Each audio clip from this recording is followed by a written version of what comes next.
The original Ark was gifted to the Earth and its humanity eons ago. It was translated from a planet inside the blue star Rigel in the constellation of Orion. One of the purposes of this gift was to aid in the rebalancing of the supramagnetic sheaths of this planet and thereby realigning them more closely to their mother realm of the blue star. The higher energy sheaths of Earth and Venus did not originate in this solar system, but were projected from the blue star Rigel in Orion. The ancients called this first ark the Sacred An. My Inner Planes mentor Thoth has referred to it as the Ark of Grace. The greater purpose and function of the Sacred An was to act as a conduit for high-frequency signals sent from a device in Rigel to Earth, which radiated the light and perfection, as it was called, of the original divine template of mankind. This light and perfection Thoth also has referred to as the inscription of light, which is self-inscribing within the heart of all human beings and which connects us to the All. However, he has also revealed to me that humanity separated from the inscription of light. They did not leave it. One cannot leave something that is at the core of their very existence, but they removed their focus of intelligence away from it, and therefore their consciousness was separated from it. Yet it still burns for each and every one of us in the center of our hearts. The Sacred An was sent to aid humanity at a very crucial and difficult time. The planet was in great turmoil. Consciousness vectors were changing, causing a restructuring of the geophysical Earth. Our DNA was suffering from this shift as well. People were becoming more in command of personal will, and thus more division of thought and desire were manifesting within the mass consciousness. In those days, the Sunborn lived among us. They were humans who had strong ultra-terrestrial, that's illuminated off-planet, genetics mixed with human races. They lived much longer than ordinary humans of that age. They were taller, stronger, and more physically radiant. A Sunborn was obviously different on sight than other humans. They were kind, good, and very loving. Yet they were somewhat set aside by the populace for obvious reasons of difference. It was the Sunborn who granted guardianship and operation of the Sacred An for the Earth and all humanity. These Sunborn are kindred of ours. They share our genetics. It was in the temple of Akirana, in what is now Lhasa, Tibet, that the Sacred An was delivered. A special chamber was prepared for it there. The actual An was inside a box. It was never outwardly revealed to anyone but the guardians, priests, and priestesses of An. The outer casing and winged creatures were fashioned in Akirana by the Sunborn craft of the Brazen Serpent. The An box itself contains the alchemical golden plates similar to the ones on the panel behind the Ark, but not identical. Instead, they face-matched with the thresholding plates. These plates inside the Ark box contain what Thoth calls the alphabet of the Ark. Second were the 5 conducting terminals, or gemstone quill scrolls. And third, the Katim sphere, which contains within it a duplication of the feminine human heart triple poles. While men have 1 heart node, women have 3. The winged beings on the casing help to control the modulations with the actual An box by positioning of the wings. In addition to the problems most humans had in touching or handling or even being in the presence of large amounts of alchemical gold when coming into physical contact with the light and perfection frequency of the entire Sacred An energy device, such a contact would reverse the electromagnetic current in an ordinary human male body, causing the heart to stop immediately. This was due to the fact that most humans cannot maintain life current without the electromagnetic flow. It had no ill effect on the Sunborn, who did not actually rely on the electromagnetic current.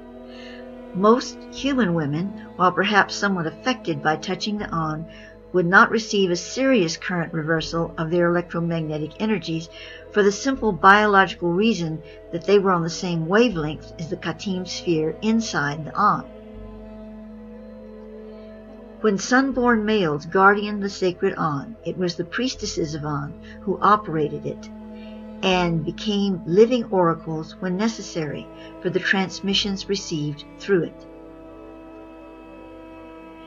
Shortly before the destruction of Atlantis, Thoth, race-miss of Afra, was informed by the high priestess of An that the Ark must be moved to Atlantis in hopes of stabilizing that continent. It had to be carried over land and by ship over sea by Thoth and his companions rather than be transported via light Merkaba, as the An had to move across certain ley lines of the earth to then rest at the acupoint of Atlantis. Thoth and his companions made the journey with the An to Atlantis, while the new thresholding chamber was being prepared for it there.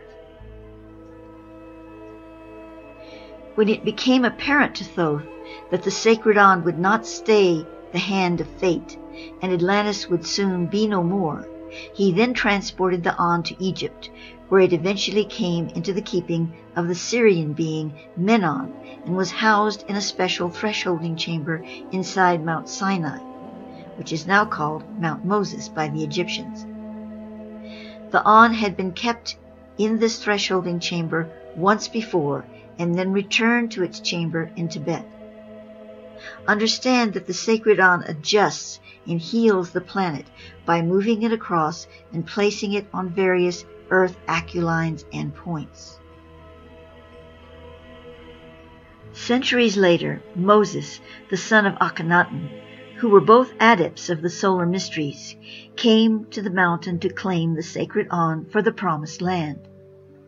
However, it was made known to him through the obvious actions of the people he shepherded on this journey that they would not be able to abide the high frequencies of the An. It was at this point that Moses made the decision to create another ark, one that operated at frequencies that would be more beneficial to the people he shepherded and to the plan laid out before his etheric vision of the promised land. This second ark Thoth referred to as the Ark of Karma. Since the Hebrew priests of that age did not condone a woman to be in the presence of holy objects of power, such as the sacred An, they adamantly would not accept that only a woman, or a woman at all, could handle and be the oracle for the ark.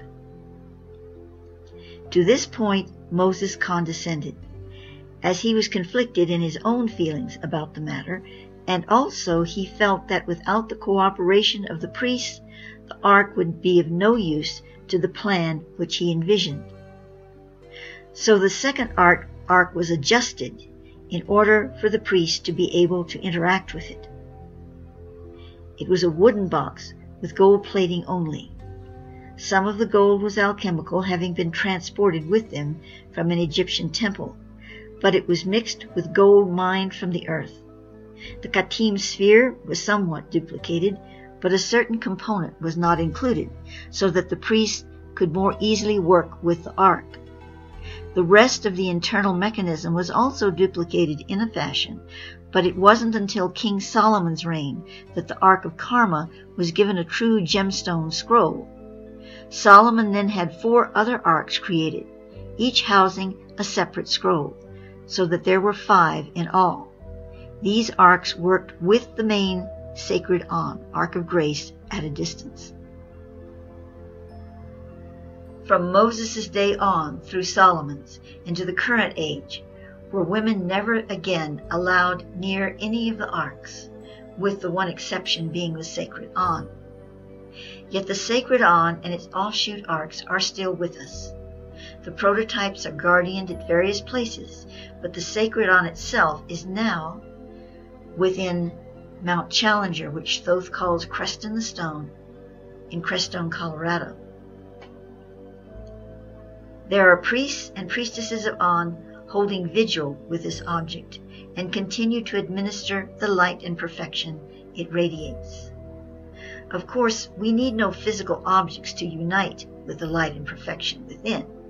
Still, such sacred tools do serve a purpose in aiding us along that journey to acknowledgement of that reunion. Thoth speaks.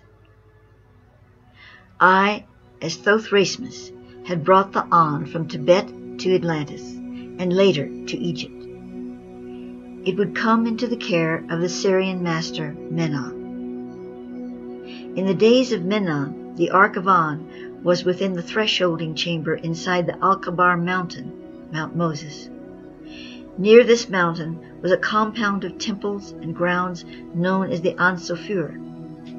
Here in the An Sofur, the priests and priestesses of the Ark communed with the Kyros, the illumined mind, through the transmissions of the An. While the priests managed translations from the oracle priestesses and taught practices for those who entered the school to learn how to create the Ark of the body, it was the priestesses who were the Ark oracles and more. They held the light codes of the An within them. In a sense, they were living arks, as the An installed in their human energy field a replication of itself in hollow form.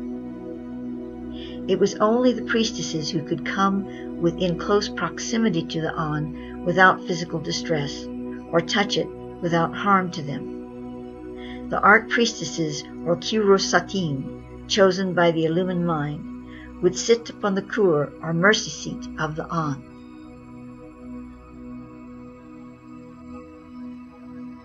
Originally, the An did not have this seat. In Tibet, the Kyrosatim touched the Ark directly, but as the magnetic field of the planet changed, this practice began to cause them a degree of illness when performing this task repeatedly. In Atlantis, Thoth built the Kur seat, which was attached to the An.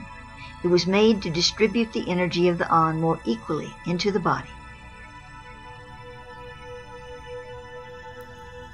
Sacred symbols are inscribed upon alchemically altered golden plates which line the Sacred An, or Ark of Grace.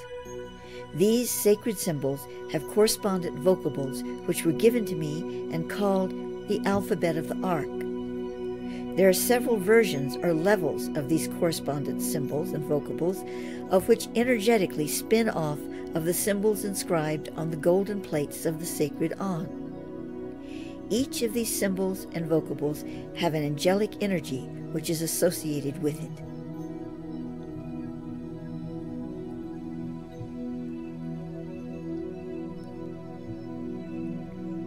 The alphabet of the Ark is part of the language of Metatron, an archangelic alphabet. In the historic Kabbalah, there is mention of something called eye writings, or Kitav Inayim. According to Thoth, the divine language form represented in the alphabet of the Ark is contained within the matrix of this greater archangelic flame script. The actual eye writings are composed of circles and lines in the form of small flames, an encoding of sorts. The symbolic keys to moving into the higher worlds of consciousness lie within this archangelic alphabet. This alphabet, or series of symbol codes, is representative of the higher template for creation. The higher intelligences, such as the Elohim creator beings, use this template to project the elements of life itself into creations such as the planet Earth.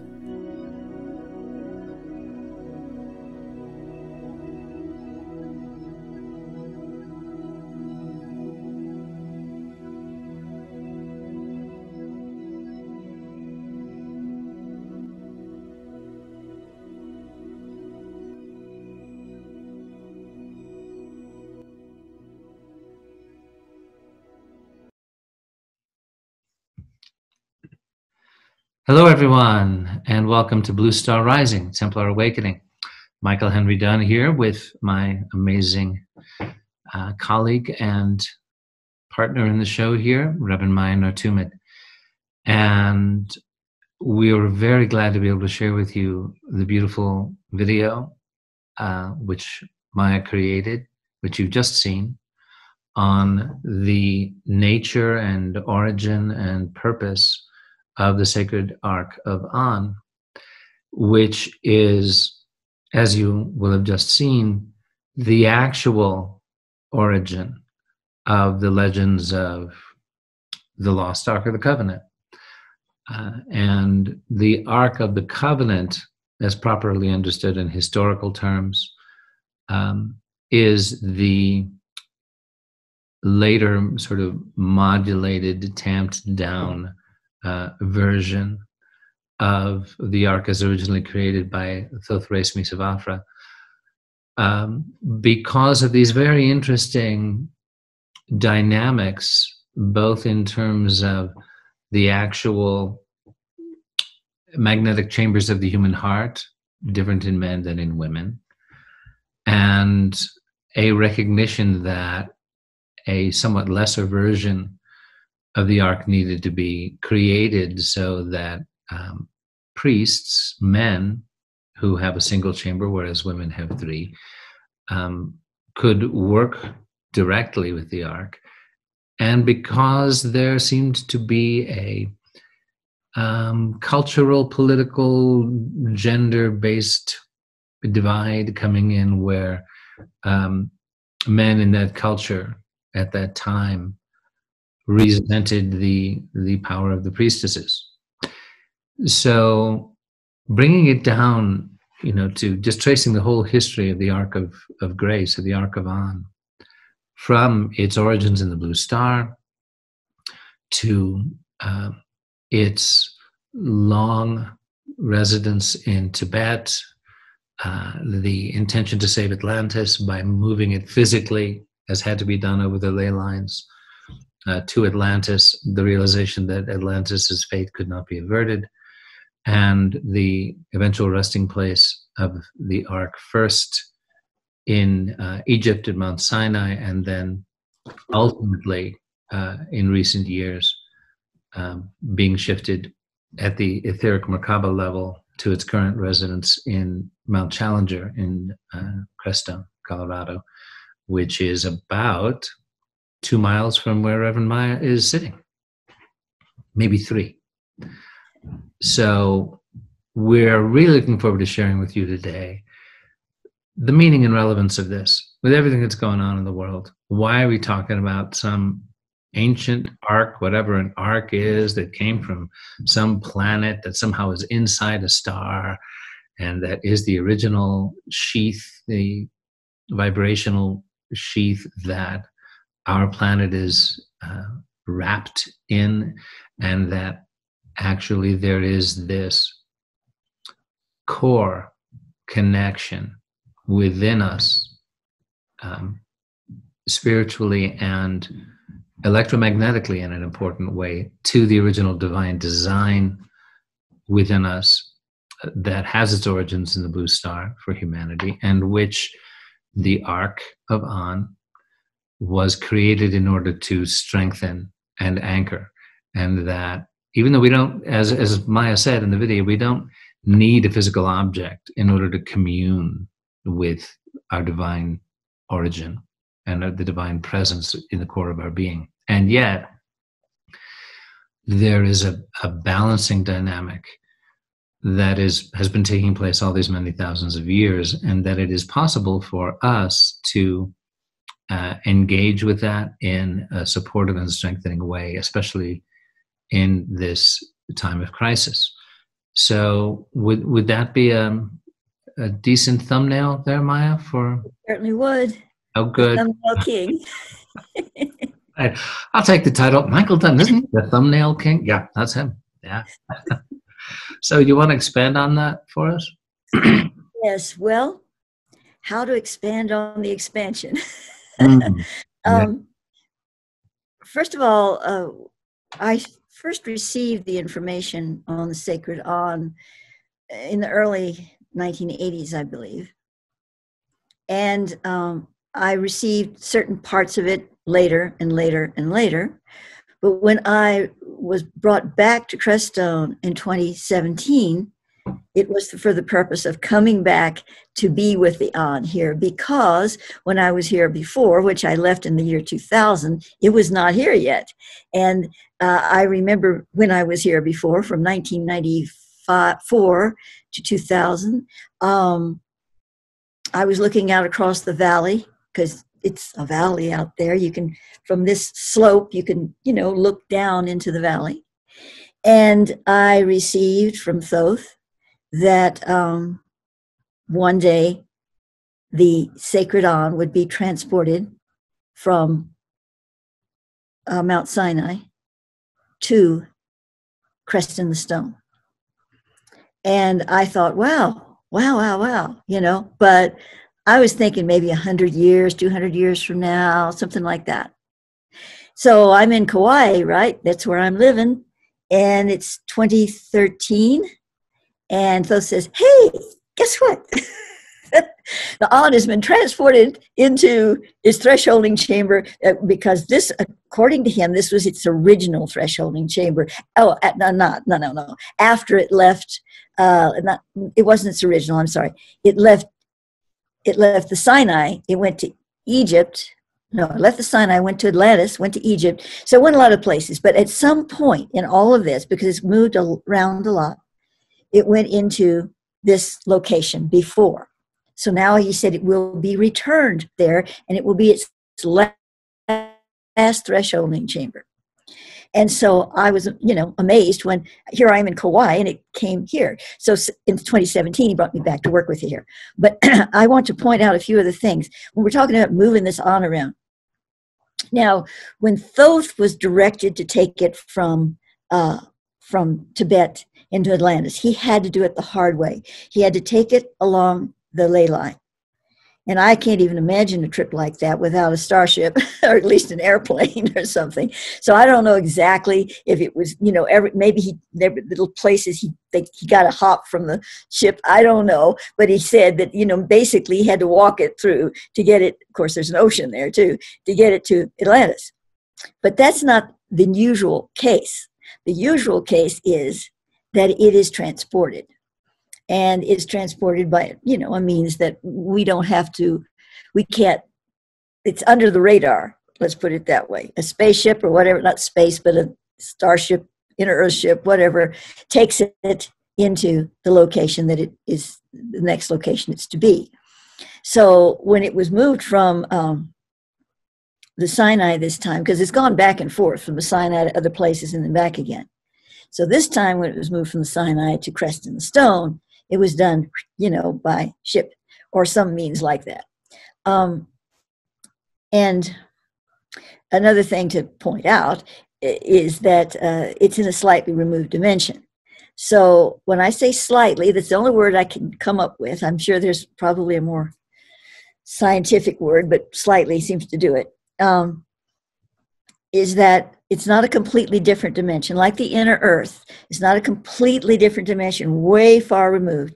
It's just like shimmering on the surface. The two kind of bump up against each other. You got this kind of effect.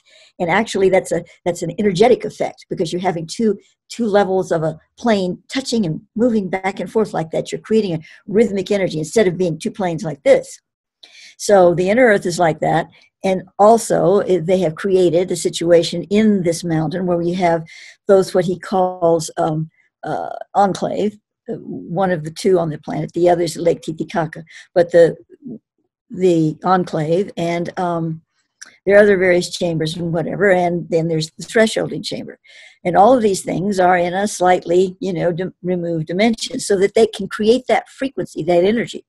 But it's also interesting that when you have that, that doesn't mean that it's impossible for you to start walking and get into the place, get into the inner earth, get into the chamber by just using your 2 feet and walking in there.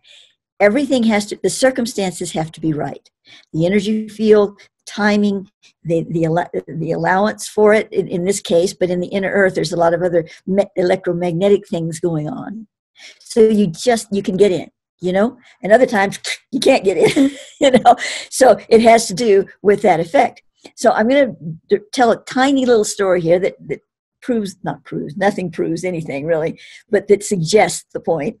And that is that I have a friend here in Crestone who, when I told her about this recently, since I've moved back here, she said that, and she's been here a while, a little bit longer than I have this last time.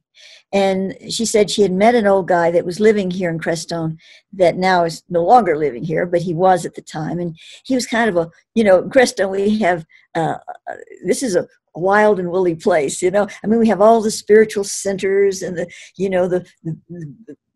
gurus and everything here, but then we have the old hippies, and they're nice people. They're really nice people, but they're in their 60s or whatever, and even 70s, and they still have the dreadlocks or the braids and and they sleep out in their old van. And, we were the old hippies. It's not you and me. No, I'm not an old hippie. Okay. I never was a hippie, but I like them. They're great people, okay? But just to give the atmosphere, they're very, a lot of them are very mystical, So anyway, they're kind of like, Aboriginal sages, out in the bush, So anyway, this fellow, he was talking to her, my friend, and I don't know how this came up, but he said, there's a lot of interesting things going on in this place. There's portals and everything. He said, I was walking up in the mountains up here, close to, it was either the crest and the stone or very near one of these mountains up here. And he said, I saw, there was this little cave and I just couldn't resist, he said. And I went into this cave and I kept walking. And he said, and all of a sudden it got bigger. And I'm feeling that if somebody else had gone into that cave, not the right moment, the right person, it would have been just a little crevice, and they wouldn't have gone anywhere. But his cave got bigger. And he went, and it kept going a while, and then here these two blue beings appeared to him. They were people, but they kind of shimmered in blue light. And they just were looking at him in a nice way, not malevolent or anything, but it just freaked him out. So he went, and he left. He hightailed it out of there. So, but anyway, he didn't forget it. And he told my friend about it. Well, there you go. I have another lady that I didn't know at all, and she was directed to me because she had never been to Crestone before. She didn't know anything about the spiritual stuff here. She just came. And she was drawn to Crestone Stone, Mount Challenger, immediately. And she was a rugged lady, and she got on her backpack and she just went right up that mountain, pretty far. And she said she had the most incredible experiences. There's all kinds of energies and all kinds of things were happening, and she didn't know anything about it. So when she got back, she said, I got to find out about this mountain. I got to find out about this particular one. So she asked around, and somebody pointed it to me. And that's how she came to me. And, we talked about it. Those are just two little stories. But there's a lot going on here. And for most people in this area, if you were to say, well, there's this sacred ark up there, they go, oh, makes sense. They wouldn't feel that it was unnatural at all because of all the things that go on here. So anyway, I'm shattering on. Yeah, I probably didn't answer the question. Yeah, stories that were in my mind also. And some of our viewers will know this, others will not, that the San Luis Valley, which is where Crestone is famous in certain circles for these phenomena.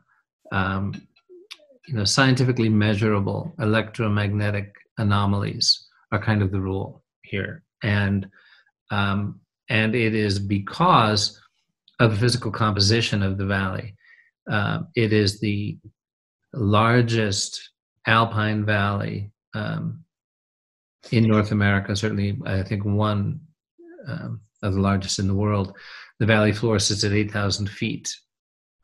There are several what we call 14ers here in Colorado, 14,000 foot peaks, Mount Challenger being one of them. And the largest freshwater aquifer in North America lies underneath the valley, going down about 30,000 feet, underneath which is an enormous bed of crystals. And there's also a lot of gold, not reachable by mining, thank God. And these create powerful electromagnetic anomalies. And there have been many reports of the kind of experiences that Maia just mentioned. Mount Blanca, another 14,000-foot peak at the southern end of the valley. We're going to provide a link to a program that originally aired on Gaia TV on the San Luis Valley, in which a helicopter pilot who, I forget because of whether he works with the county or whatever, and he was on a flight, maybe it was a police helicopter, received a call for an emergency rescue on the top of Mount Blanca, which again is just a few miles from where I'm sitting, and where Maia is also. An emergency rescue on the top of Mount Blanca of a special ops team that was operating undercover, that got itself in serious trouble, it sounded like it was possibly a rogue operation, black ops, therefore rogue operation against a ET base in Mount Blanca.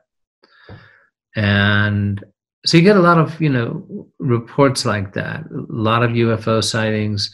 In my own experience, for about a year or so, I lived right at the base of the mountain. And, on a clear summer night, you look out across the valley and it's beautiful and there's stars, and I look up at the mountain and there are continual flashes of light all around the mountain. No clouds, no lightning. These little flashes are not seen anywhere else in any other mountain, but about every 15, 20 seconds, ongoingly for like an hour, just, these flashes of light all around Mount Challenger.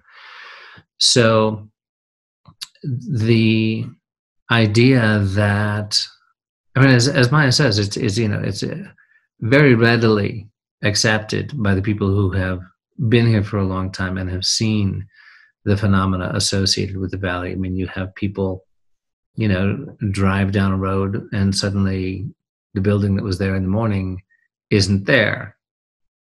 And, and they drive back around and come out. Or there have been reports of people suddenly finding themselves back in the 1880s.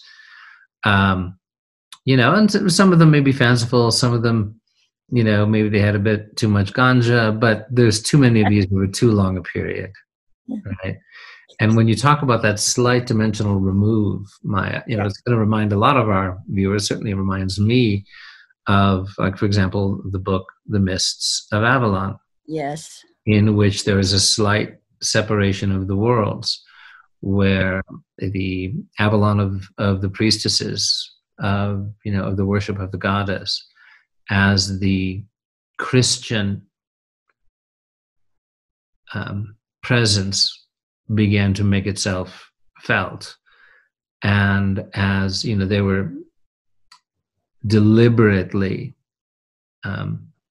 repressing the earth-centered goddess worship, and people began to go more and more in that direction, that consciousness created a dimensional shift, and that the priestesses decided to facilitate it so that you get in a boat and at the summer country, and you set off, and there's Glastonbury and the monastery of the monks and the black robed nuns and the now there were more higher strains of Christianity that were present in Britain in the early centuries before Rome came in and let's just say repressed that element. But in the book, in The Mists of Avalon, there you can set out from Glastonbury of the monks, and on the right day, in the right vibration, if you're the right person, you find yourself in this part. In the temples. Yeah, you find yourself in the temples of the goddess among the priestesses of Avalon. And of course, it's the power of the Lady of Avalon, whomsoever she be. And in the book, it was Morgaine, to set out, call the boat, mystically call the boat across the waters. Well, you know, People are in it, and then you part the mists. that's right. Right. And will I be able to part the mists? And I like on the wrong day, you can find yourself among the land of the fairy people, and a day in the land of the fairy people is 5 years here. Wow. Things like that. Well, some of that, according to Thoth, is actually true. I've written about Avalon and the more scientific understanding of it, and as a slightly removed dimension, and also the 7 Isles of Avalon, which are fably mentioned briefly in some places, but Thoth really gets into detail about these islands and what they're about. So that might be another show we'll do. But anyway, yeah, it's cool stuff. Yeah. So getting back to the Ark, you know, the conventional understanding of the Ark of the Covenant, and, you know, the movies, you know, Raiders of the Lost Ark, and it's this, you know, you open the lid and out come, you know, these enormous rays that can be terribly destructive to those who, you know, I mean, there's that wonderful scene where, you know, they're Harrison Ford and the leading lady are, you know, tied up, and then the guy, French archaeologist, is opening the Ark, and Harrison Ford, you know, Indiana Jones, you know, shouts out to his girlfriend, "Don't look at it, Marion. Close your eyes. Don't look. Don't look." And of course, everybody else gets, you know, completely disintegrated and melted. Oh, you know, with all that, and then they're left just standing there. After which, of course, they have a big kiss, right? Yeah, of course. Well, you know, I mean, it's overdone, but you know, that's really the Ark of Karma was an electrical instrument. Well, they both are, but I mean, the Ark of Karma is really, even though they fixed it so the priest could use it better. You remember the part in the Bible, somewhere in the Bible, where the ark starts to fall to the side and the guy touches it and drops over dead. So it still wasn't foolproof by any means. But it's not an evil thing. It's not any more evil than, you know, a live electrical socket over there, and I go and stick a knife in it. You know, I mean, it's what's going to happen is going to happen.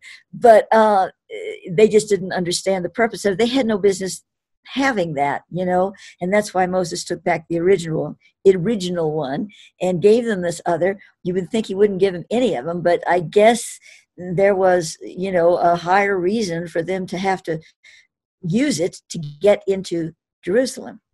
And of course, that's part of the story I haven't covered. Yeah, but ultimately you say that there were 4 other arks created, so that when you're talking about the Ark of Karma, there ended up being 5 of them. Right. Yeah, but they're not fully loaded. The other 4 they're like little connector devices, you know, like you have the 2 main arcs. Well, the An is its own thing. You have the An and this other little guy, this Ark of Karma. But the other ones, are connected to the Sacred An. The 4 are subsidiaries of the Sacred Ark. They don't have the same mechanisms. They have a connector that connects to it. It was for specific purposes at the time. I was never given information on what those purposes were, why they had all these other ones, but simply that they existed, and obviously for a purpose. Yeah, I loved that. I was just going to say, I love the specifics you gave in this beautiful video that opened the program here on the exact, you know, pretty exact, specific composition of the Ark of An and its purposes, that, you know, the high science associated with you know, essentially what it is, and how that, you know, aligned with its purpose. And I'm wanting to ask you, so it has evolved over time, right? And, you know, was originally, as I understand it, in what we would call a 3D form. Well, and now it's in this. So I would love it if you could give, like, if we were to walk into Mount Challenger on the right day and in the right vibe, and the blue being said, "Welcome, we're going to give you a tour of the threshing chamber," what would we actually behold if we were to be in the presence of the Ark of An today? Okay, I'll get to that. First of all, the An, when it was delivered, was was physical, but had a very high non-physical aspect to it. You know, it was very shimmery, like there, but not there kind of thing. But it developed. It came down. I don't know how long it took, and maybe years and years, I don't know exactly, and finally became more physical. And then when it was taken out of Tibet, that's when it really started getting physical, you know, and it had to be carried because of the reason I've mentioned, and it was taken into Atlantis, and it became more physical. And by the time it got to the Sinai, you know, it never got completely physical. Never. When I say completely, I mean, you know, just where if it had gotten so physical as this microphone or something, it wouldn't be able to do what it does. So it had to have this non-physicality about it, but more of it was entering the physical to connect, you know, to connect to the ley lines, to connect to everything. But now, since it's been brought back into the thresholding chamber, that's what they call it, because it has to sit into something that helps to make it work somehow. I don't know exactly, but the thresholding chamber here, it has become very much non-physical again, physical, but with a higher, you know, the higher part of the non-physical is greater, you know, sort of like it was, Ethotha is saying to me right now, very much the same as when it was in Tibet in its original thresholding chamber. So it's from alpha to omega, you know, alpha to omega, right? I always get those things backwards. So anyway, now we have this object there, but it's not completely non-physical by any means. So you could go and visit it, but there's some little caveats here. One thing is, okay, so let's say the old hippie guy, let's say he didn't turn away. You know, here are these blue beings smiling at him, and he went, okay, take me to your leader. And they took him, and let's say they decided to take him in to the, of course, this was maybe before it got there, but let's just make our own story here. Take him in to see the Ark in the thresholding chamber. Well, first of all, if they were taking him, let me see how I can put this. If they were taking him in there, his actual physical body would have to be, there would have to be a part of his energy system in the physical body that was modified in order for him to be able to do that. Not only to do it, but to survive it. So, because I'm getting this now, so that's why I'm kind of stuttering with it, because it hasn't been asked before to me. So what I'm receiving is that the physical body, if you're standing next to the guy, okay, you're not going, he is, and they take him, you would still see a sort of a body of him there. It would be almost transparent. You know something wasn't, you know, the same. It would kind of be there, but kind of not, because the body, the shell, would still, on one level of its nucleation, that's what Thoth is calling it, let's say nuclear composition, would still be there next to you. But another aspect of it would be in the chamber. Now, Thoth is saying, understand that every physical body, we think, well, here's the physical body, then we've got the soul, then we've got, you know, the energy, the aura, then we've got this, and we've got that. Yeah, but we've also got sheaths of the whole thing. And it's like unwrapping an onion, and you can take a certain amount of these sheaths and transport them. And the rest, the sheaths that are not going to do too well in it, would stay where it is. So the physical body would still be next to you in some way, but it would also have been transported in some way, some form. So that said, he would be, okay, so he's there in the form that he needs to be. And it's not just etheric, it's not just auric, it's this slightly different thing that apparently nobody's talked about. Maybe the saints and masters have, I don't know, but I haven't heard it before. And so there it is, and he's in there with the Ark. So now he's going to feel something really different, and it's going to be a little difficult at first. So he's going to have to do, they're going to be instructing you to do some deep breathing, just to feel himself connecting to the energy field, because it's going to be a lot of rippling going on. Because the Ark itself, when it's activated in this level, we're not talking about when it was being carried across by Thoth and all of that. It was pretty impressive then, but it wasn't doing its thing. It's in a thresholding chamber now, so it's activated. So what's going on is you've got this rippling effect of time-space dimension around it. So you're not going to walk up and touch it. You can't even get to it that way. But you can see it, and you can be in the presence of it, and you're going to feel that energy coming off of those waves coming off of the Ark. Again, it might be a little uncomfortable, a little scary, but you just have to stay connected to that vibration, stay in your center, release all fear, and just be with it. Follow the sequencing, the rhythm of that energy pattern that's coming off of the Ark. So then what happens? Let's say you got it all together.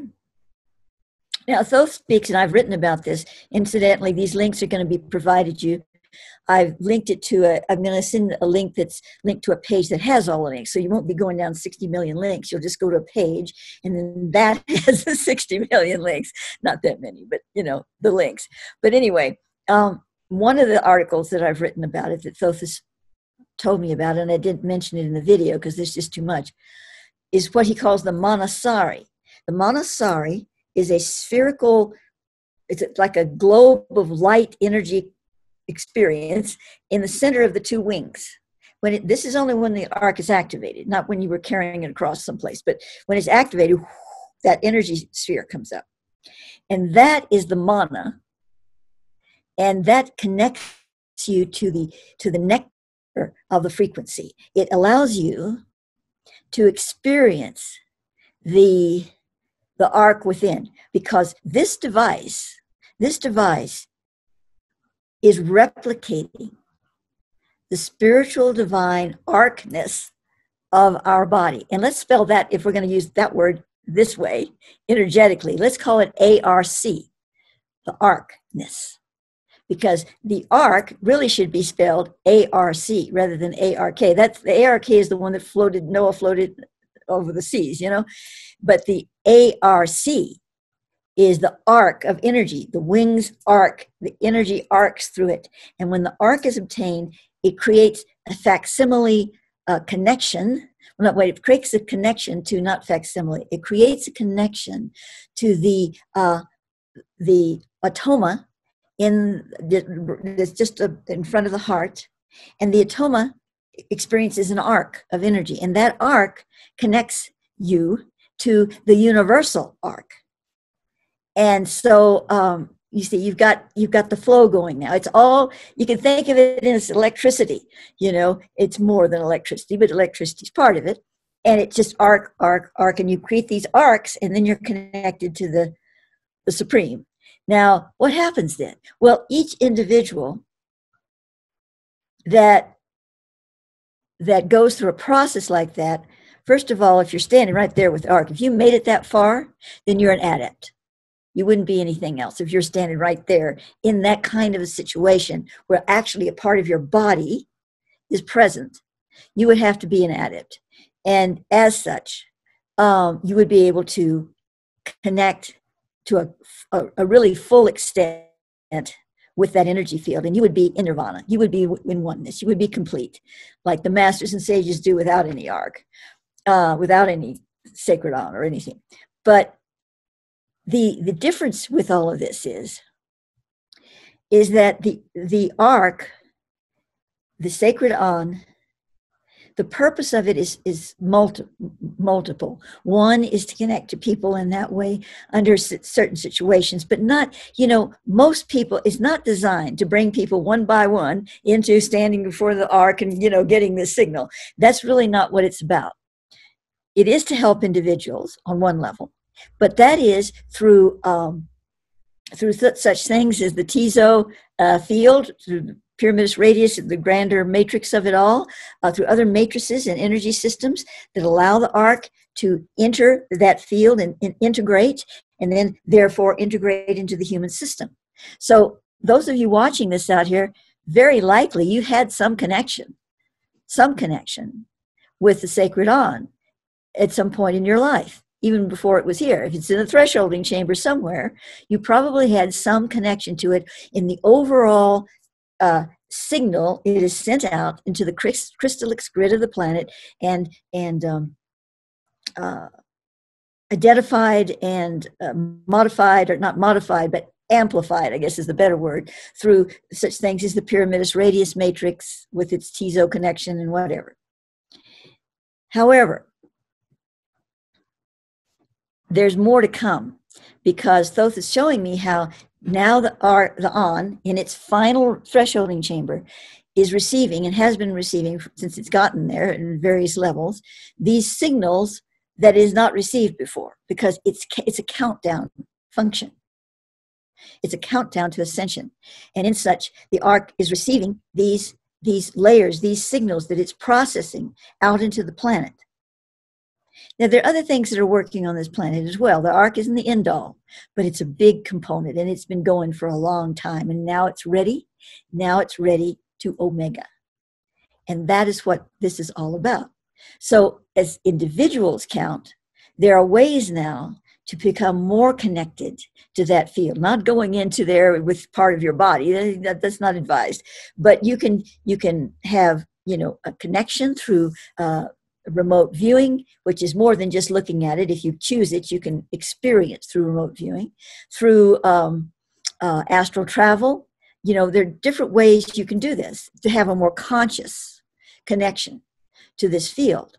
And I'm going to be doing at least one, perhaps several, I don't know, videos that will help a person, work with that, if that's desire to do that. Would it be accurate to say it, will be a form of meditative communion with the energies? Yes, or I would really call it more activational. Certainly you have to get into a kind of a meditative state, but it's more of an activational, like the videos I do are very often, that's what I call them. And this would be in that genre, but it would be specifically about connecting to the sacred On. But that is one path the On takes, okay?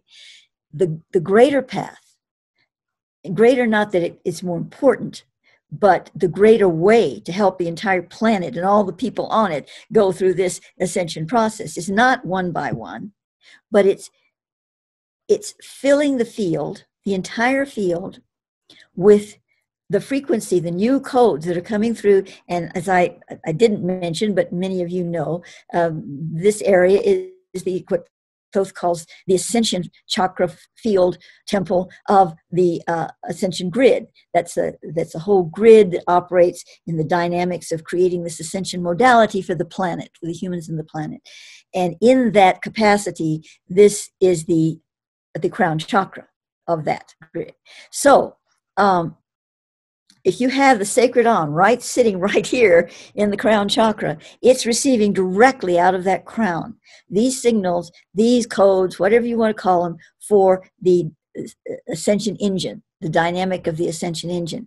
And it's what it's doing is it's integrating it down into the center of the earth, the sacred sonatoma, bringing it back, and it's formulating the right vectors so that the crystallix grid of the outer sphere of the planet can connect to it in a way that's viable.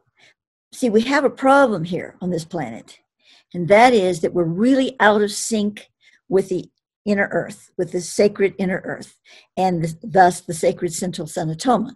Not entirely out of sync, or we wouldn't be here, we'd just all be burned up and whatever. But the fact is we're out of sync with it. So the signals that are coming out of the sun, the central sun of this earth, cannot complete itself. They can't complete the codes on the surface, because it's just like having your back out of whack or something, and your arms start tingling and your fingers start tingling because there's something way back here that's not connecting to your vital system. It's the same kind of thing. And then, of course, we made it much worse by all this artificial electrical, the 4G, 5G, and all this other stuff that's going on up here. It's made it even worse. You've got all these white noise. It's just terrible. So the On is a very big part of separating all of this out, going to the center, saying, okay, let's bring this back up. I've got the new codes here. I'm going to put them together, and I'm going to send them out to the right places I'm going to create little vector fields in the right places for this. So that's its intrinsic value in a greater sense. That doesn't mean we can't still work with it personally, but that's the bigger picture of what it's doing and why it was devised in the first place.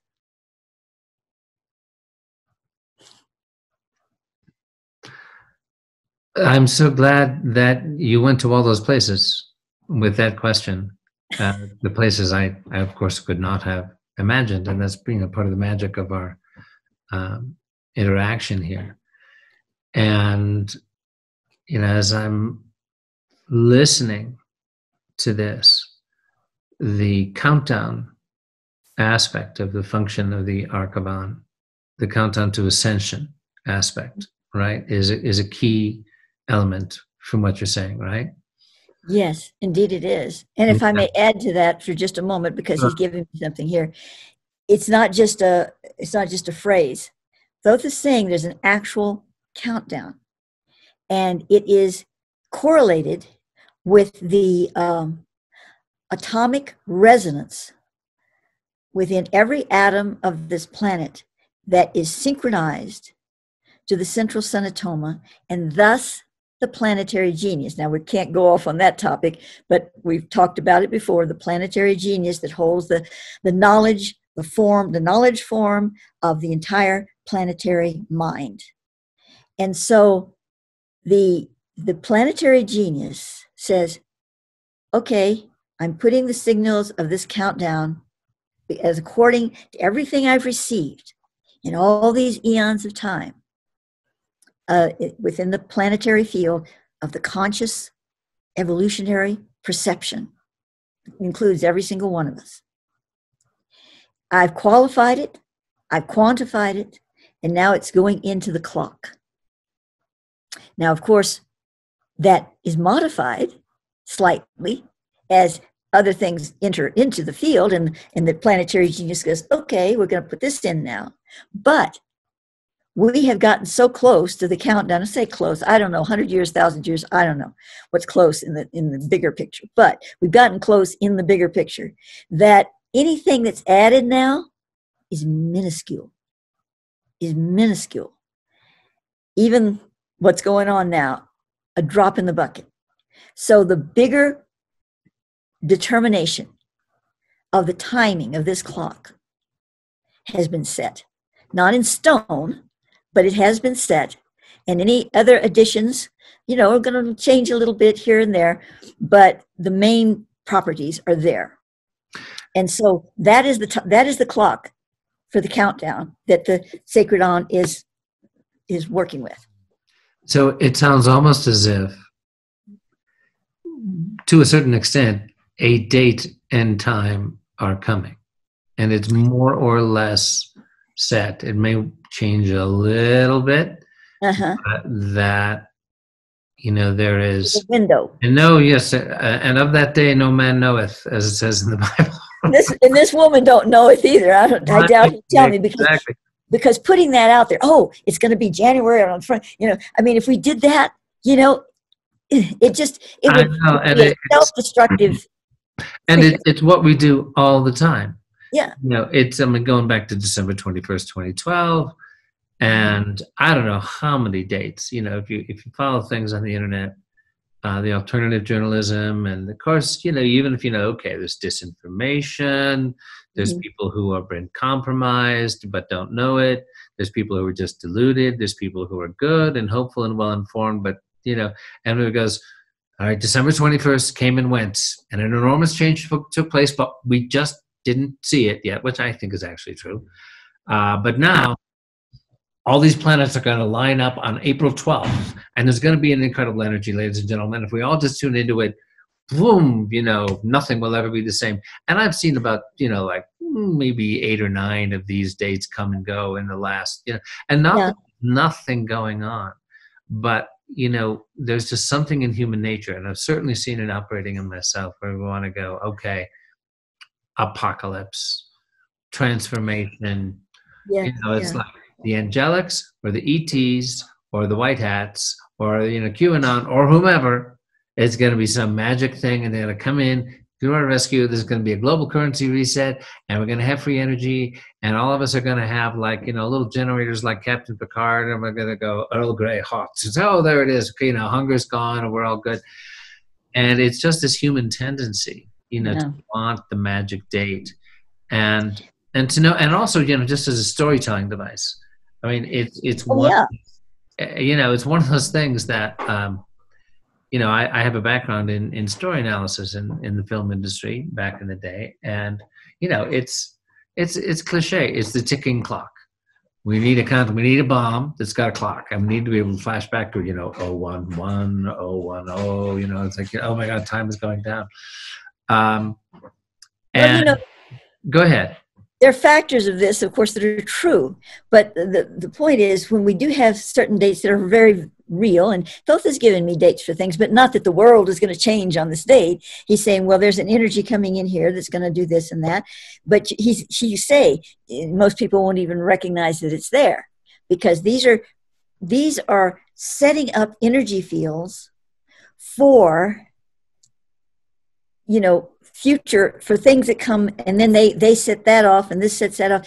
We're so unconscious. That's the problem. You see, if we were more conscious, even the most conscious of us are unconscious, you know, we would be feeling some of these things, but we can't feel them because we're just not, you know, we're like this, and it's here, you know, but it is happening. That's with some things, you know, some people jump the gun and are deluded or whatever, but I mean, there are some really genuine dates. It's just that people can't feel them because they're not conscious enough to bring it into their field.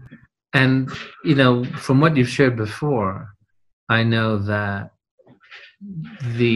what you call light point 40 is you know, an event that is approaching, that is not going to be subtle. It is not going to be ignorable. It's not about, oh, I'm just too dim and dense to be able to perceive it. No, that's light principle 40. And when that sucker hits, making my cheese and macaroni sandwich here and won't notice.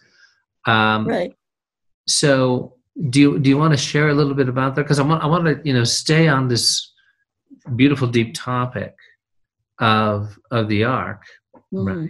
And yet, since we're talking about a countdown to Ascension, in the context of this major separation of worlds that's going on, love to be able to go further into that, how it aligns us to our, you know, original blue star light encoding within our beings, how it is bringing this unignorable ascension event of light point 40, which could be months away, years away, decades away. We have no way of knowing. But since it seems to be, you know, the soul alignment that we can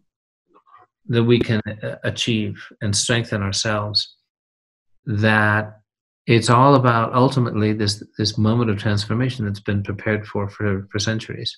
So do you want to expand on that? Yes. Well, it's important to understand that the Sacred On is only one, as important as it is, and obviously pretty important, it's only one part of a larger dynamic. It's one major part, but there are other major parts, and they all work together and will evolve in that work together synchronistically. And so the other parts to it, I can't say that I know all the ones that I know about. Pyramidus radius matrix. The pyramidus radius is something we could maybe talk more about on another show, but in brief, it is a created by the ultras and inners and, you know, higher design, created matrix grid on the planet, but it's not one that says, oh, well, it starts over here in Egypt and it goes to this, you know, over here in Cincinnati, and then it goes, you know, it's not that kind of a grid like most grids are. They contain, you know, physical land areas that are all connected and form that pattern of the grid, whether it's on ley lines or whatever. But the pyramid's radius does not operate on that principle. What it does is it operates on the frequency of of living organisms. So somebody over in Timbuktu, somebody in Iceland, somebody, you know, in New Jersey, whatever, if they're all in the frequency that they need to be embraced by the pyramidus radius, and there's parameters involved, you know, the frequency of such and such, they're all in it. And you could move from New Jersey to Alaska, and you'd still be in it if your vibration, if your frequency was still matching that grid.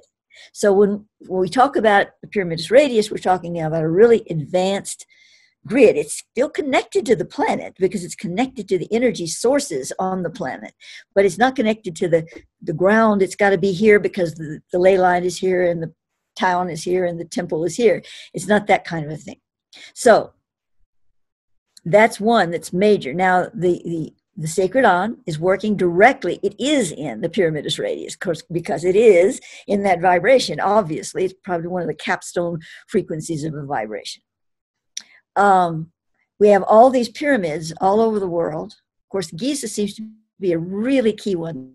The Great Pyramid of Giza, as tattered as it is, it's still a functional device. It will become essential in the Ascension dynamic, according to Thoth, because it becomes the booster rocket. And when the Assyrian chamber, that's not discovered, it's way down there, starts operation, and the Assyrian soul comes in to create that, what Thoth calls the dance of the fire star Kachina, then that whole system will open that lock, put the key in the lock, and that's when the actual LP40, light principle, not point, light principle 40, starts its movement. So, but then we have all these other pyramids, and they're all important. They're under the sea here, and they're in Alaska, and they're over here, and of course the Bosnia and the one underneath the White Pyramid of China, underneath it, and the special chambers, the Meoris chambers under Lake Meoris, the dry lake of Meoris in Egypt. It doesn't have an actual pyramid, but it has a pyramid vector. So it's the third. Those three create the radius in pyramidus radius. But in that radius, all the pyramids are pinged because they're intentionally there to do so. And it creates this incredible space for the tuning in, the tuning on of the pyramidus radius matrix, which has happened rather recently, since the year 2000, that it's turned on. So now back to your question, but it's all relative. Is that the Sacred On is that it's a key part of doing that, because it's a device that says, okay, this part needs to go here, and I've done the equations for this. So this light mathematic needs to go over here in the radius. Oh yes, and now this pyramid is activating over here. So now we want to bring this in and put it over there. And there's no person at the helm of this. The On is the director. It has been given the function. And now that I have another key to this that I didn't know about before, and that's this, boy, I'm going to have to say a word now, Michael, Teslaphoresis? Teslaphoresis, you got it. Now that I know about Teslaphoresis, which makes perfect sense because Thoth was telling me this, but I didn't have a name for it, and then I found it on Google accidentally. And they're already discovering that if you use a Tesla coil in a certain way, it creates these strings of energy that connect things. And they're connecting them in an intelligent way that's beyond the person that's directing. The person's not directing anything. And it's not abstract. It's an intelligent formation, and they can see that. But they're just, they're blown away. They don't know what to do with this information. Well, Thoth has been talking about this. And so this Teslaphoresis field is created from within the Sacred Ark On. And so it has an intelligence of the universe. That's where we get our intelligence. Not in a little brain. The brain just sort of, catalogs it in a very minor way. So that is the information. That is the way that the On is working with this. And it is correlating and clicking all these things. Then we have the, okay, it's coming to me, the pyramid, the Pymander.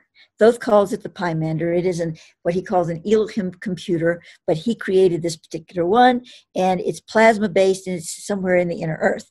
And it kind of, it kind of does the same thing as the Ark in that particular narrow field, but it's not duplicating it, because what it's doing is working with immediate connections from thinking beings, you and me, everybody out there. And what it's doing, it's taking the best of that, and it's correlating it and giving signals back to those individuals to help them open up and expand their consciousness in that direction that they're starting to go in.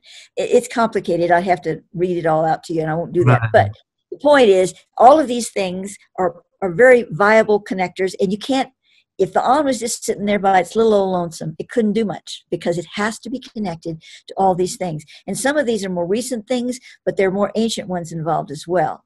So, I could go on, but that's the basic principle of it. Right. So, it's vital from what you're telling us that, all these components, it's helpful to have them described here now for everyone, for all our viewers, to understand the function of the Ark of An in the larger context as a countdown to Ascension and Light Principle 40, how it will be coordinated by the dynamics of the Ark over time, how these things will come in. And that what I am feeling prompted to bring into focus here, for all of us at this moment, say, okay, you're going to be sharing with us more material that's going to come in, short videos on how each of us individually can work with the energies of the Ark of An from wherever we are, because it is strengthening our core alignment with an essential divine aspect of our being on this planet, and codes being received from Rigel that we are going to be sharing with everybody as they come through for you, additional helpful ways, techniques, practices of how to work with the Ark. So the other thing that I really want to just mention briefly and ask you to elaborate on, you've shared with us in the past that one of the key determining factors, one of the key triggers for Ascension, Light Principle 40, this World System 2 emerging, is heart activation for each individual. That the key determining factor. Yes, there's a clock, there's a countdown. The Ark of An is an essential aspect of that. And one soul at a time, one heart at a time, one human heart at a time, activating in a vibration of openness and compassionate action. And you don't have to be a priest or priestess to do that. You don't have to sign up for some, Ascension course to do that. You don't even necessarily have to have, heard this wonderfully informative, enlightening video program on Blue Star Rising. That we're, for those who are drawn to this work, for those who are in the larger, and we hope there's thousands or even millions of us who, are watching. That's obviously one dynamic, one family, but that there is this essential heart activation, and that the tipping point is, like the 100th monkey, there's some magical moment when a sufficient number of awakened hearts on the planet are aligned with the Ascension dynamic, and off we go.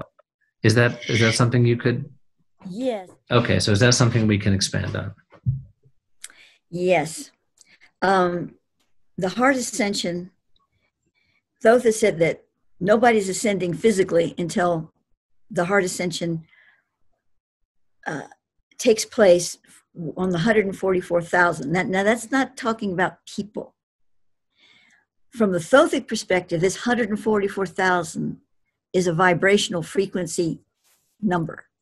I don't know what it equates to exactly, but when he uses it, I know that's what he means. He's not counting heads. But when we get enough people to create that 144,000 frequency, maybe in one thing that they're doing it for might take fewer people, might take more over here. If these people are more powerful in this and these are less powerful, you have this number of people. And, you know, it just depends. It depends on a lot of things. But when you get that frequency, the herd gets together and causes that frequency one way or another. Then you have enough heart coherence on the planet to move into an actual physical ascension modality. Now, let's say there's some people, and there are going to be quite a few people that don't make that grade, but they're not bad people. They're kind of lost. They got problems. Things happen. Maybe they've become, you know, so filled with, you know, substance abuse or whatever, that their chakras can't handle the frequencies that they need to operate in. And of course, we're also looking at something here that we're coming and going on this planet, you know, we're leaving it, we're coming back again, you know, incarnational wise, we're going back and forth. And so we're not just talking about the people that have their feet planted on this earth when Light Principle 40 happens. We're talking about souls that are working with heart resonance. So they work with it for this lifetime, they leave a while, and they come back, and they pick up where they left off, and they work on it again, you know? So we're talking about souls, because the souls that are not incarnated at the time of LP40 are still counted. And what happens, what is in their field as a soul, not incarnated at the time, what is in their field? Are they in heart resonance? Are they not in heart resonance? It's the same thing. It's just on a different, you know, subtle frequency level. To us, it's real. To them, it's very real. To them, it's real. But it's just not real to us because they're off there in the other world, you know. So, but on the plan of the ascension, all heads are counted in that sense. You know, everybody's counted. So, looking at that, when you have the souls, whether they're on the earth at the time or not, that are on the line, they really should be in that team of ascension, but you know, they just haven't made the grade because of this reason, this reason, that. Not the lost souls that are over there pillaging and raping and carrying on, and they don't care about LP40 or anything else. They're just going to continue what they're doing. Well, unfortunately, they've made their choice, you know. But these other souls, they're trying to get there. They just aren't there. So what happens is, when we reach the resonance of the 144,000 resonance, and the heart ascension triggers the LP40, when the first wave ascends, we're talking, you know, we're using that term almost metaphorically because nobody's rising up in the air. But when they go into that field and they go across the line and they're in some kind of a staging of the new earth consciousness, there will be those that know that they're part of the team that comes back over. Now, what did Jesus say? You know, Yeshua, touch me not, for I have not yet ascended. You know, well, once they do, and they come back over, now they have the frequency in their bodies. And they have the ability to bring other people across. Not just anybody. They're not bringing, screaming, and kicking, but they're taking the ones that are saying, yeah, at the last minute, the 11th hour, oh, please, please, please, I didn't do my homework. I didn't do it. You know, my body's riddled with drugs, or my soul, it's not connected, is still, you know, in an auric state of mishap because of all the stuff I've done to it when I was in the physical. Please, please, please help. Those are the ones that will be taken across. And because they choose it in their heart. And they were kind of a Johnny-come-lately, but, you know, they got there. And they got there with help because the ascended ones have come back with the right codes to bring them across. And when I say ascended ones, we're not talking about tall angels. We're talking about you and me, who made a decision, not in the spur of the moment, to become part of that process. And some of them made a decision way, way, way back in time, just because, you know, they made the decision that they were going to be on the team that came back over to help the ones go back again. Now, the interesting thing about this is that I learned about this through a very strong dream vision I had. I call it a dream, but it was obviously much more than that. You know, we've all had those kinds of dreams that are more than dreams. And this was many years ago, in the 80s probably, where I was in Australia. Now, I've never been in Australia in this life, but I didn't know it was at first. It was red rock country, and I thought maybe it was Sedona, but I was leading a bunch of people. Not a huge bunch, I don't know, 12, 13, 14. I didn't count heads, but a little trail of people behind me. And I was at the lead, and there was the sound, ooh, kind of sound, and things were kind of jittery, and even your vision, you know, you couldn't quite see things straight, you know, but we were going through this field of energy. And it was a deserty red rock place, and I looked it up, and there was Mount Uluru. And I knew, oh, it's Australia. And I know Uluru is a key place on the planet for portals and all kinds of things. So at that moment, I knew that I was bringing people, the Johnny-come-latelys, my little group of them, up the track to go through that portal. And that was the one we were going through. So we started climbing this mountain, and you think, oh, how difficult, but it didn't seem to be difficult, except that we got so far, there was an energy field that made it difficult, not, you know, the gravity, you know, I have to take a step here and there. It just seemed to be, we're just going long, but then the energy kept pushing us back. And I said, we're going to have to return for a minute. I said, the timing is not right. We will do this. We have to go back, and we have to align ourselves to the energy again. It's like there was a corridor of energy, and it was kind of knocking us out of it. And we had to get back in the corridor so that we could go right through and get through. So we had to go back down. That was where my consciousness ended the dream or whatever.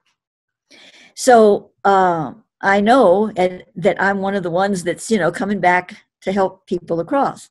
But I know there's another team that's going to be literally going into the inner earth, into the sacred sun, well, to the sacred Son of Toma, and lifting the planetary genius and taking it out through into the new earth. Now, how that happens, I mean, they don't pick it up and carry it. I don't know how exactly that happens, but they literally go into that domain and somehow integrate it and take it back through into the new earth. It has to be delivered. It has to be brought by souls of the earth into its new format. And I know that there's two people that I know very well who you talk about the new earth. One's a man and the other's a woman, and you talk about the planetary genius for 5 seconds and they start crying. You know, they just, oh, you know, because they know in their heart and soul that that's what they are going to be doing. So the other thing I was going to say about this, it was important, and now I've forgotten what it was, so I guess it wasn't as important as I thought. Well, my experience of talking with you is that when there's something like that, and you know, you happen to, it slips from the field for a minute, it usually does come back.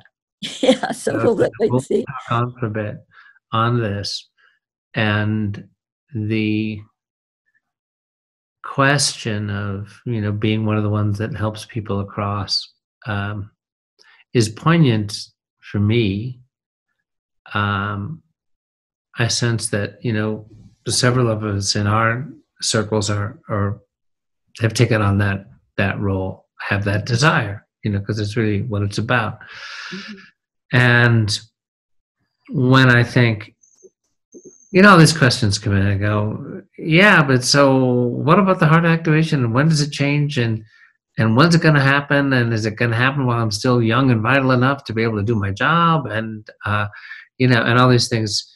As human beings, we can't help but have these questions come up. And then what often comes in for me is I remind myself, Michael, you don't know anything. You know, I say, I know just enough to be able to do what I'm supposed to do right now, and I will know tomorrow. Yeah. What I need to know to be able to do whatever tomorrow is about. And, you know, in a year, 2 years, 5 years, 10 years, 20, you know, I mean, I think 20 years ago, what did I know then? Well, I've been guided into a lot more awareness and knowledge in the last 20 years that enabled me to be sitting here with you in Crestone, Colorado at Blue Star Rising Templar Awakening, doing this work. And so to have the patience and humility to just realize, okay, we can ask questions, and we have this marvelous opportunity with, and especially with what, you know, comes through your connection with both the coherence, the symmetry, the high science of it. You know, that's why people who are tuning in, because they recognize that. You know, so we're able to ask these questions, not only high metaphysical questions, but like human questions, like, hey, what if I walked into the mountain? What would I see? You know? Yeah. And I think, you know, it feels like that's part of our role here, the way in which we're helping on this program, is to make it all a little bit more real, a little bit more human, a little bit more understandable, you know, 3D to 4D to 5D, you know, transitional phases we're going through. And also to let people know that, you know, in the midst of all this stress that we're all going through with the lockdown and everything, that we can, maybe even more so, just, you know, continue in this heart resonant field. Yes. That's our job. That's our essential work. That's our joy, you know, on a daily basis, to get out in the air and the blue sky and the warm sun and reconnect to our divine nature and our human nature at the same time. Yes, indeed. To these, you know, balancing modalities, ways, practices that are available to us to anchor us as we go through this amazing time. I have two things. I remembered the one, and then there's another that I forgot to mention when I was going to mention it before. So one is that when we, you know, now I'm not a Bible scholar, but I know there's something called the Communion of Saints.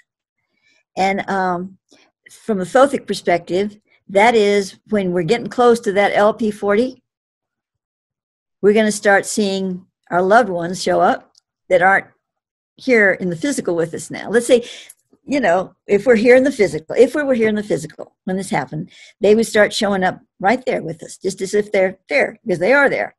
Or if we're not in the physical, we're going to show up next to our daughter or son or grandchild. It's, you know, there. And you'd think it'd get awfully crowded, but remember, people are reincarnating. So it's one soul. And if you had, let's put it this way. These souls get around, right? They've incarnated over here with this person in this life and this life, but they're going to show up to the individual. They're not going to show up. My mother isn't going to show up to you, Michael. She's going to show up to me. She's going to be very real next to me, but she's not going to be next to you. Your mother's going to be next to you. See, so it's not like we're going to have these hordes of disincarnate souls walking around. This is going to be a selective process in regard to visually seeing and experiencing and knowing that that person's present. The unfortunate thing is that the souls that are not with the program, because they have chosen not to be, I mean, really not with it, they're going to start seeing things they don't want to see because it's in their past. It's the creations they've created in the past. Now, we've all made mistakes. We've all done things we wish we hadn't, choices we wish we hadn't made, some of them worse, some of them not so bad. And those things are going to come up for us too. Even though we're on the Ascension team, we're going to have to deal with that. But, you know, we're going to have help because we have the spiritual master beings are going to be with us, and they're going to help us move through and integrate in forgiveness and love of ourselves. Father, forgive them, for they know not what they do. Well, we're going to have that channel. Oh, well, it really hit me strong. Sorry. That absolute channel of forgiveness. And those that are the Johnny-come-latelys, they're going to receive that too when they choose that path. They're going to feel that on some level of their being and go through their own process, but with help and with love. Because you have to go through that before you move on. You can't take that baggage with you. That was one thing. Now, dry my eyes and get to the other. So the other thing is back to the on and being in the chamber with it.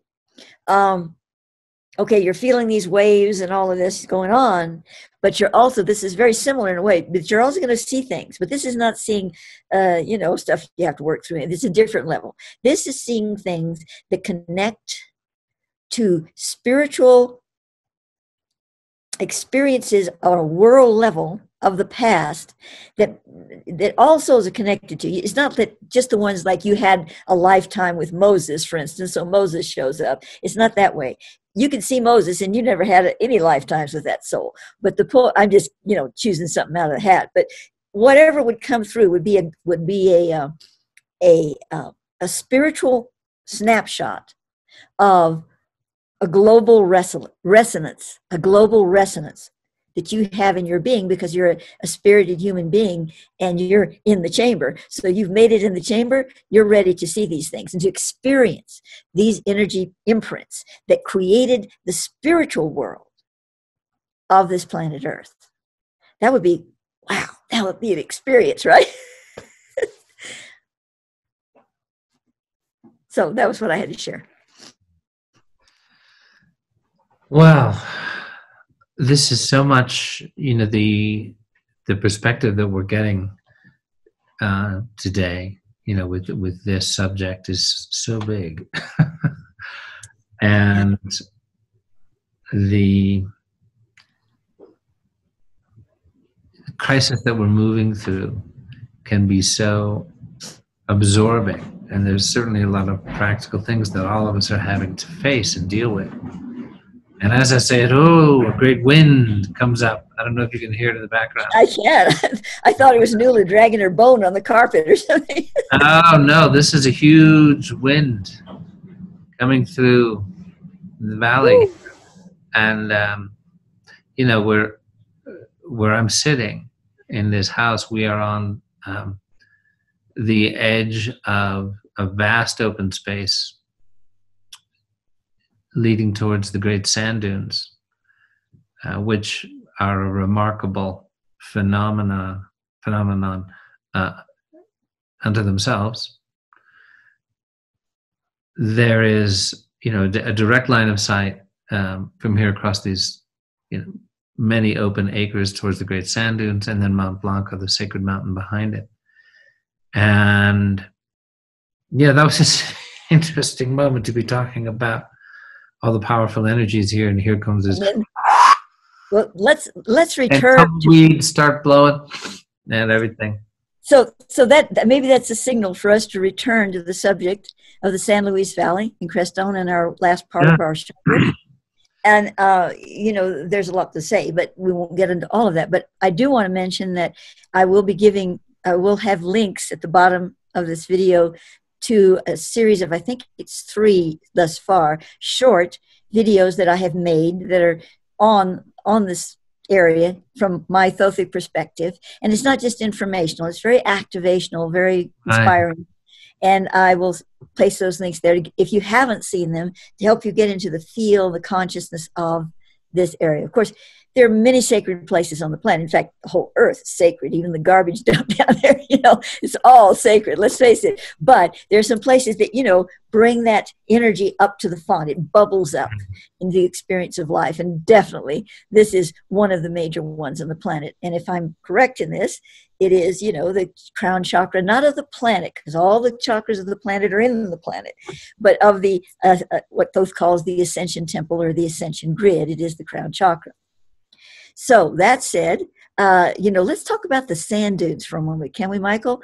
They're just so incredibly interesting, and they're very much a part of this whole thing, including if you can't talk about the sand dunes without talking about Mount Blanca, because it's all... Indeed. No, indeed, you can't. And I'll just give a little thumbnail. Sure. Why don't you? And then we'll expand on it from there. So the Great Sand Dunes, it's a national park here, and they cover many square miles. The largest of these sand dunes is almost 1,000 feet high, and the composition of the sand and the formation of the dunes themselves are a geological mystery. Now, if you go there, you know, they've got rangers and a parking lot and a nice big explanatory sign that's like saying, now welcome to the sand dunes. And these sand dunes formed over many thousands of years. And geologists understand that the wind blew the sand for many thousands of years in a direction in the valley such that these just kind of formed over here. And that's why, you know, they had to give some explanation. Well, it's complete horse pucky. You know, because somebody did the numbers and they said, okay, there would have to have been like a 200-mile-an-hour wind blowing 24 hours a day, 7 days a week for like 20,000 years in one direction, you know, for it to have formed these sand dunes. And the other problem with it is that the composition of the sand in the sand dunes is not anything like is found anywhere else in the state, let alone in the valley. Yeah. So not like, you mean because of it blew from elsewhere in the valley, well, you'd have the same kind of sand, still residue of it elsewhere in the valley. And there isn't. And the other problem with it is that, you know, if you do a drill for a core sample, you hit the original valley floor at the bottom of the sand dunes.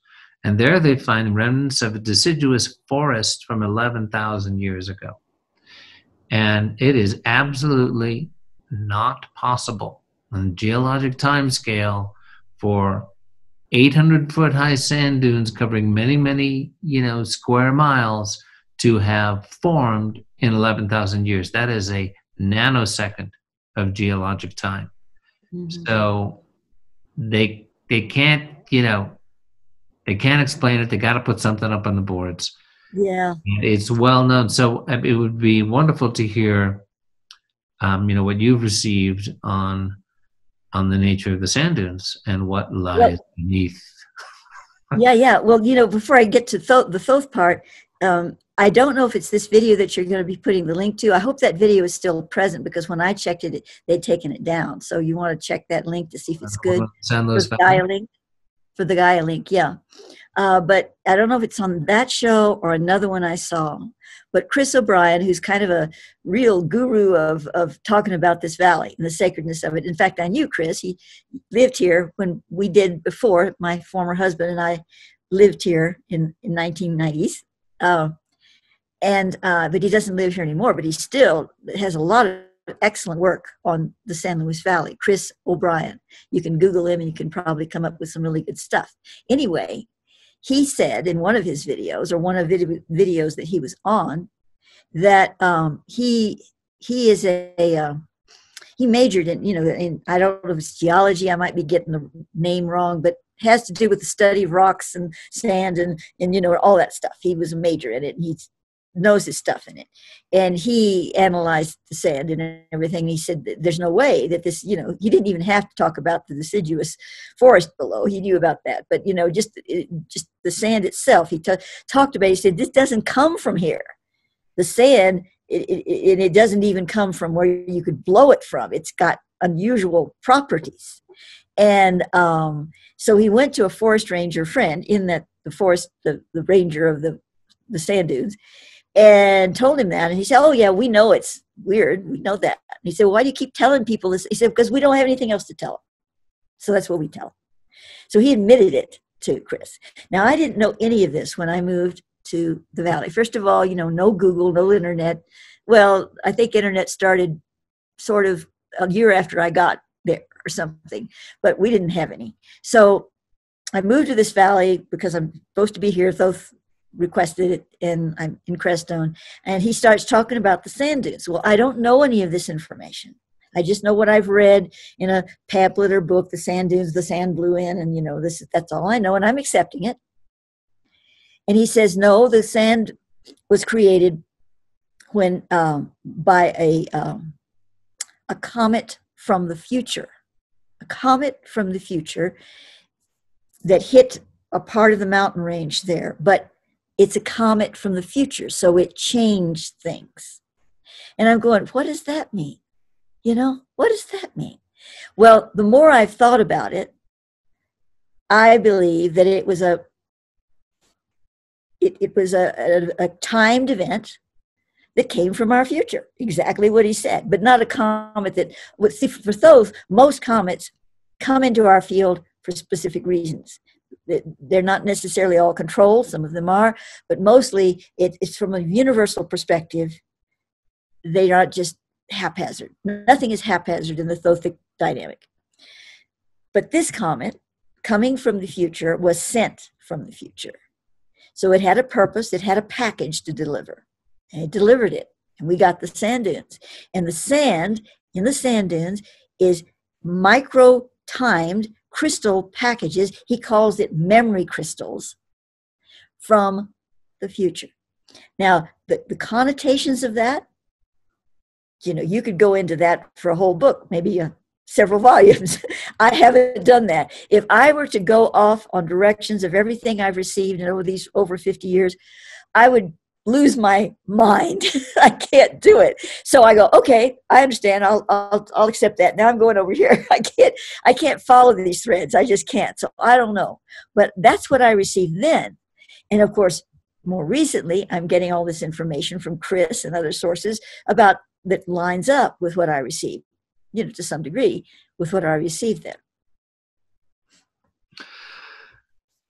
Well, that's a really fascinating concept, that the sand are like microcrystalline memory seedings. Yes. memory Oh, seeds.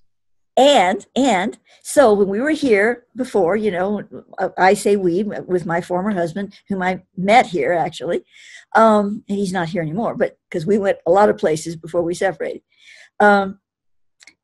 So when we were here together, we decided to put on a facilitated spiritual workshop here, in Crestone, which we did. And we had about, 25, 30 people, however many, came from all over the country, maybe some from other worlds, let's just say planets, other worlds,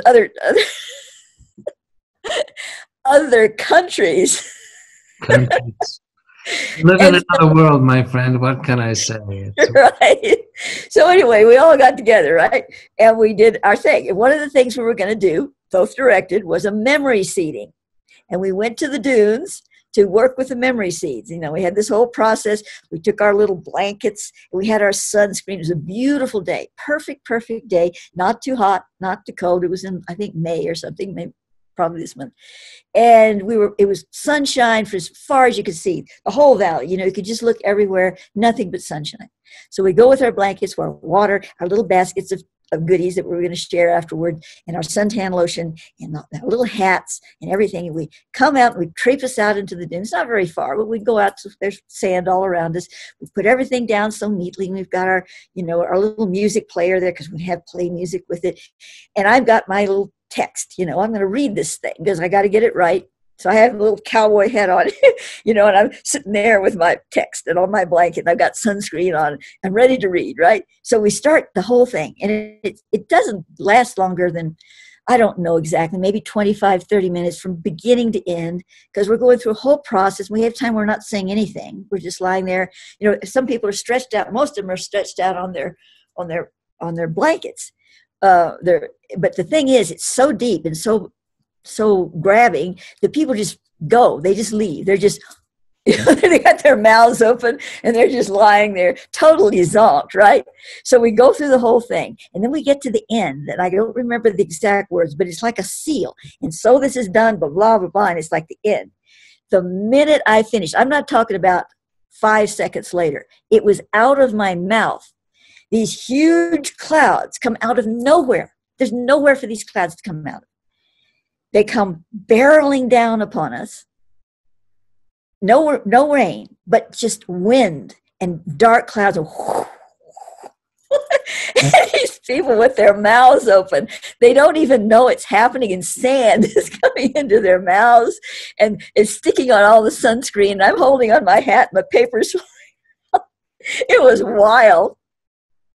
And so it happens. And then there was one other little part I had to say that actually closed it. That was like the first part of the closure. And we're just, I can't read anything because my papers I'm holding on to my papers. I don't know how long it was. It was probably just a few minutes, but, maybe 4 minutes, but it seemed like forever. So nobody was, and they were still lying there with sand all over them and in their mouths and everything. And then I have to say these final words. And when I say the final words, poof, no clouds, no wind, sunshine. Now, the people that were awake, that were actually watched this, Simeon and others, they verify this happened. And the people that, then all of a sudden the people started sitting up, they were cleaning themselves off, and they realized it happened, but they were just so far under, they didn't care, they just didn't care. But they all went, wow, did you see that? It was really quite amazing. There was no way it was a coincidence, So anyway, that was a very, very powerful affirmation, my book, that something happened there. Yeah, and it brings to mind the fact that we're sitting here in Crestone, the unique nature of the valley, the history of it, the composition, the crystals, the aquifer, the mountains, the water, all of it, and the legends. I've heard that some of the tribes in this area, between the Hopi and the Navajo and others, that, of course, this was called the Bloodless Valley. It was known to be sacred, and the tribes would not fight each other here. They would go on vision quest and other things. And that among the tribes, there's the legend of a great upheaval of some kind, and that the ant people came from under the dunes from in this particular, in the valley and in the sacred mountain and on the dunes, to shelter the tribes in the inner earth, or in the caverns, maybe not into the vibrational shift of the inner reality, but and then when the earth had settled and it was possible to come back up, that I think they were called the ant people, not because they looked like ants, but because they lived under the sand. Like exactly. They were inner earth. They were inner earth. Yeah. Yeah. At least cavern earth. Right. So, when you correlate that with the inexplicable nature of the sand dunes themselves, they have no geological right to exist, according to, conventional understanding. And you put it together with everything else. There is a coherent picture that allows you simply to say there is something absolutely unique and inexplicable to modern science about the sand dunes, their origin, and when you put it in the context of everything else that's going on, with the Ascension dynamic, the Ark of An, the phenomena associated with the valley, the time we're in, and just also the sheer beauty of the place. This is it's a endless kaleidoscope of nature to watch what, between the sun and the wind and the clouds and the sky and the landscape, this continual flow. The mountains. Yeah, that it's, as a home for the Johannine Templars and Blue Star Rising Templar Awakening and your work. It's right out, global evolution. That's not right. forget. Yes, it's right out of Ursula Le Guin or some other fantastic blend of fantasy and science fiction. The wildlife. Oh my gosh. Oh, the wildlife. Oh my gosh. Yeah. It's when your dog is trying to get something out of her mouth and he's going, oh, what have you been chewing on? And we reach in there. We're like, oh, you've been chewing on a mountain lion claw. Oh, gosh. There's been a mountain lion in our backyard and the dog is chewing on its, discarded claw. Yeah. Oh my gosh. Cool. I hope you saved the claw. Oh, that's what it keeps. No, we threw it away. We wanted because Nuala would have gone, chasing it again. Okay. Okay. Well, I would have put it on my altar. It nearly killed her. It nearly killed her because it was stuck in Oh my gosh. Terrible. Yeah. It was scary. Anyway, so, and there's, you know, bears and Yeah. coyotes and mountain lions and all that stuff. Yeah, the beautiful red pair of red foxes lives around here in the winter. I got a picture of them in the winter. It's so beautiful, just right out my door, you know. And then, of course, you know, there's reports of Sasquatch as Oh yeah, yeah, and yeah. There's you know, Bigfoot around. yeah. Hmm. And the ships that we see, the ships. You know, there's Yeah, it's like commonplace, ho hum. Oh, how many do you see over there, Orville? Well, there were 12 last night, you know. right. I Yeah. mean, um, And yeah. out of the dunes, the area of Mount Blanc and the dunes actually have the most sightings. You know, because I've been talking about, you know, Crestone the Stone specifically because of its unique carriage and what it has connected, but it's all connected together. There's all, you know, it's all part of a system. And Mount Blanca to the Native Americans is the big sacred kahuna over there because they've known about it for the longest. And, you know, the sightings and the energies and the phenomena that go on there is just unparalleled on the planet. It really is. So, you know, the whole valley, and from the Thothic perspective, one of the videos you'll see, if you haven't already, of my short videos that I'm putting out, is about the treasures. Thoth speaks that this whole valley is like a grail, and that there are grail treasures being placed in specific locations. The first one was the Ark, the Sacred An, and there's others that, since I've been here, have been placed in the mountains. We're speaking of the vibrational. They're the real things, but they have been translated into a vibrational match with these slightly removed, remember, dimensional field that is set into these mountains and these places through all these many portals that connect them all. Right, and it's really the subject of another program, but among these are the Grail, the Round Table, the Ark. It's like saying, well, folks, we can't help it. We've got a monopoly on every legendary sacred object that ever existed. It just happens to be right here with, you know. Yeah. But it's not that. I mean, it's on a high energetic level. Right. It's not as if you go into. It's not the mythic versions. These aren't mythic versions. These are spiritual dynamic energy systems that had mythically translated to us in our fables as, you know. Yeah, it's not the, you know, the cup from which the Christ drank at the Last Supper. It's not the actual round table at which Arthur and his knights sat. These are, you know, the mythic translations of these powerful, energetic realities. Yes, and that they do have, you know, the same kind of reality, a blend of 3D to 4D reality that you've described for us as being the nature of the Ark of An.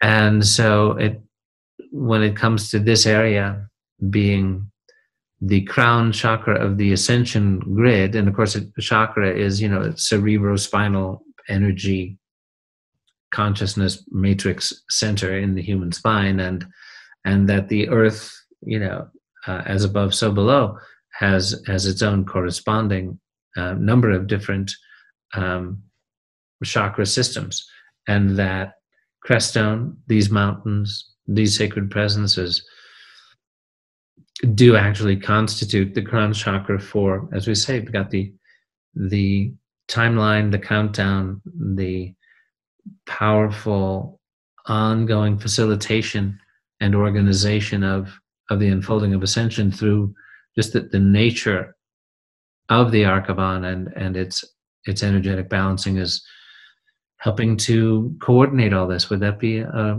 right way of saying it? Yes. Yeah, I certainly is. I totally agree with that. Of course, there's always more than we can understand, or certainly more than I'm given. I'm given just these little tiny flashes of the whole picture. There's just so enormous. Like I said, even if I could get it all, and I went off down all these trails, hopping along, trying to gather it all up, it just drive me nuts. You know, I couldn't do it. I couldn't handle it all. So I get pieces and patches and through the years, and it's taken over 50 years to piece and patch it all together to this point. So, you know, and I'm still going. As long as I'm here, I'm going to still piece and patch until I Yeah. finished my job, because that's obviously what I was given to do. I mean, I go back, the other day I was looking for something. I went back my old files, all those yellowed pieces of paper curled up that had never been put on, electronically translated. And there they are. And I'm looking through, I'm reading stuff. I'm going, good grief. And I just said, I can't look at this. And I just put it away. That rabbit hole isn't a rabbit hole. It's an, endless, deep, dark, profound cavern waiting to be explored some other time. Well, so speaking of time, we've reached the end of our time, and we look forward to sharing with everyone what Maia has received will be incoming about specific ways that each one of us, if we so desire, can work with the sacred energies of the Ark of An, which again, it's about strengthening our own connection to an essential sheath or blueprint of that is at the core of our being, and that can help us get through all this. So Maia, once again, bless you and thank you for all your work and the beautiful stream shared today. Thank you, Michael, for putting it all together in a beautiful format here for me. Thank you. You're welcome. So thanks everybody for being with us, and we will see you next time. God bless us, everyone. Bye for now. If you enjoyed this video, could you please click the like beneath it? This helps us get more subscribers.